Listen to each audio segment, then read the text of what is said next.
So let me ask you a question. How many of you do your banking, your healthcare on your phones? Right, of course you do. How about like your love life, your entertainment, travel planning, all that kind of stuff? Right. How many of you vote on your phones? That's the problem. So I spent the first 15 years of my career working in US government and politics. City government, state government, federal government, you name it, I saw it from pretty much every angle. And the main thing that I took away from it, really more than anything else, is why politicians make the decisions they make. Is it based on what they believe in? No.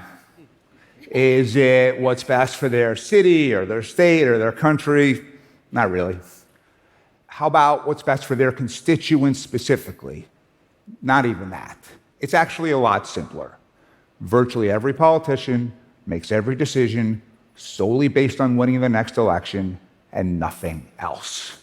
And that's true for the next election and then the next election after that. And it's a problem in democracies all over the world, but it's especially pervasive in the United States because we have this corrupt practice known as gerrymandering. And what that allows the two political parties to do is divvy up all the legislative districts so that as a result, the only election that ever really matters is the party primary. Now, we had a big election last fall. You guys might have heard something about it. And in that election, about 2/3 of Americans voted, but that was for president. I live in New York City. In 2023, we had city council primaries. Turnout was 7.2%. So I don't know if you guys have ever been to New York, but if you have, you will know we are not a shy people. And yet, in this city of 8.5 million highly opinionated people, you could win a council seat with just 8,000 votes. And the same thing is true in state legislative races, congressional, mayoral, you name it, and it's true everywhere. So who are those voters? They're typically the far right, or the far left, or special interests that know how to move money and votes in low turnout elections. They dictate not only who wins office, but then what happens once they're in office. And that gets us one of two types of government. Either the chaos and dysfunction that we call Washington, D.C., or totally one-sided governments, whether it's the state of Texas on the right or the city of San Francisco on the left. And if we were truly hopelessly divided, if we just couldn't agree on any issue, that'd be one thing. But we're not.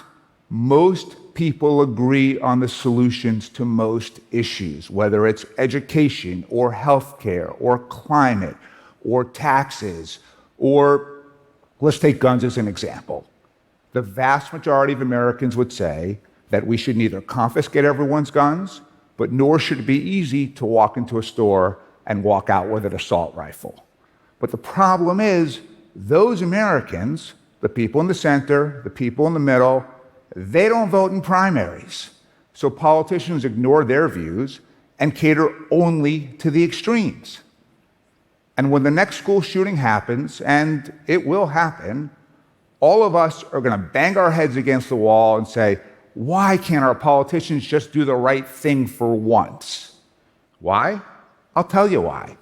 Because they're held hostage by the extremes. They're stuck. We have to free them from their clutches. We have to make it possible for them to move back to the middle. And the only way to do that is to get a lot more people voting. And the only way to do that is to meet the people where they are, on their phones. About a decade or so ago, I helped run a lot of the campaigns around the US to legalize Uber. And I know that now when you guys think of Uber, it's this giant corporation.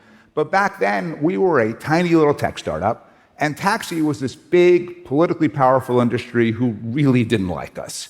And we knew we couldn't outmuscle them, and so instead, we turned to the people.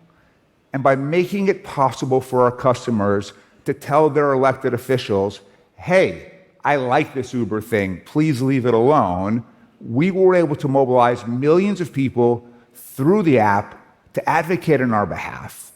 And when mayors and city council members started hearing from thousands of their constituents, that's exactly what they did. They left Uber alone. It's how we won in basically every market in the country. And while this was happening, I just remember sitting there thinking, God bless these people. They're making my job a lot easier. But my guess is they don't know who their city council member is. They don't vote in state senate primaries. And why would they? They're busy. They have kids. They have jobs. They have lives.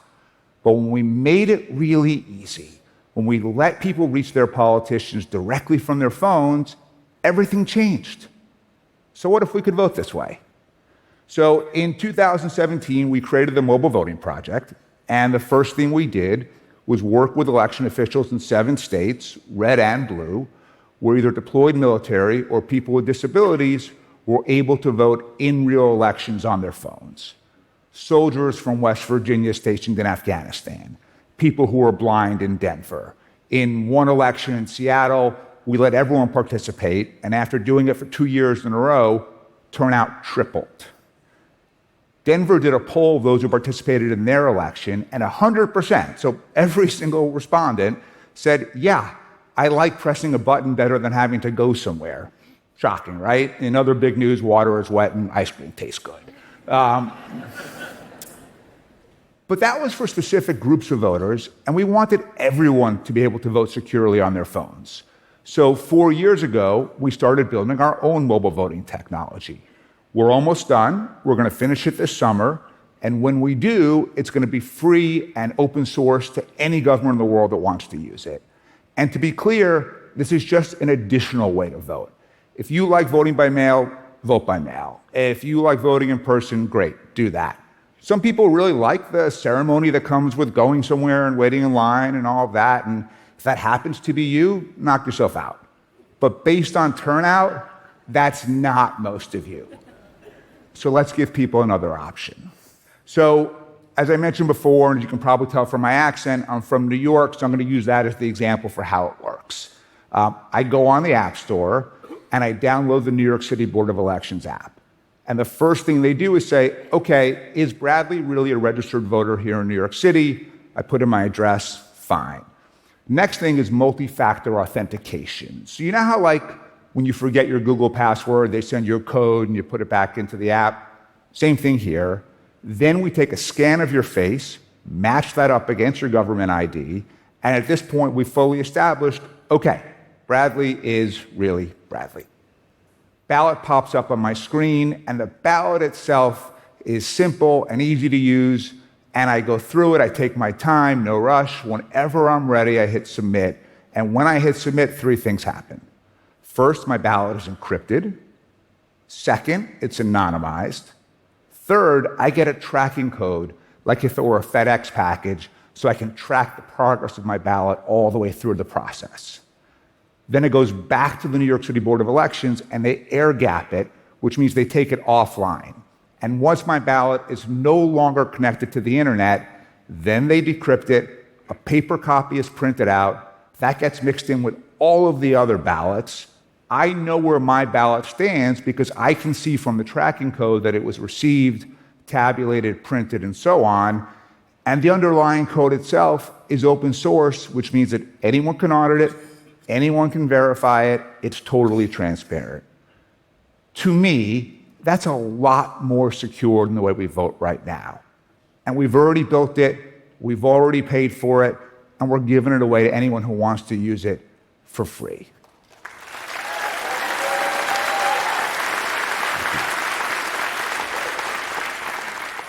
And with a little more work, I think we could do even more. We could register people to vote on the app. We could give voters nonpartisan information about candidates or ballot measures so you actually know what you're voting on. And versions of this already do exist. Mobile voting, in a way, exists in Estonia. They use it in party elections in the UK. Some municipalities here in Canada use it, but not in the US and not in most democracies. And that's where the hard part really kicks in. Getting politicians to let us use our phones to vote in elections, because in my experience, people in power don't like making it easier for other people to gain power. And yeah, exactly. And that's why I'm here, because they're not just going to do it if I ask nicely. They're not just going to do it if I snarl at the libertarians on X or at the liberals on Blue Sky. They're only going to do it if you make it happen, if we all make it happen. And we can. Every major right that has ever been won anywhere, the right to vote, the Civil Rights Act, the Americans with Disabilities Act, same-sex marriage, anything, has only happened because enough people stood up loud enough and long enough and demanded their rights, and eventually the status quo had to give in. And we can do that here too. We can make voting easier and a lot more secure. We can bring regular people back into the process. We can take power away from the extremes. We can end the dysfunction and polarization that plagues our society today. We can give our politicians the cover and the courage they need to work together and to finally get things done. We can do all of this in the next 10 years. We can do it with mobile voting. Thank you.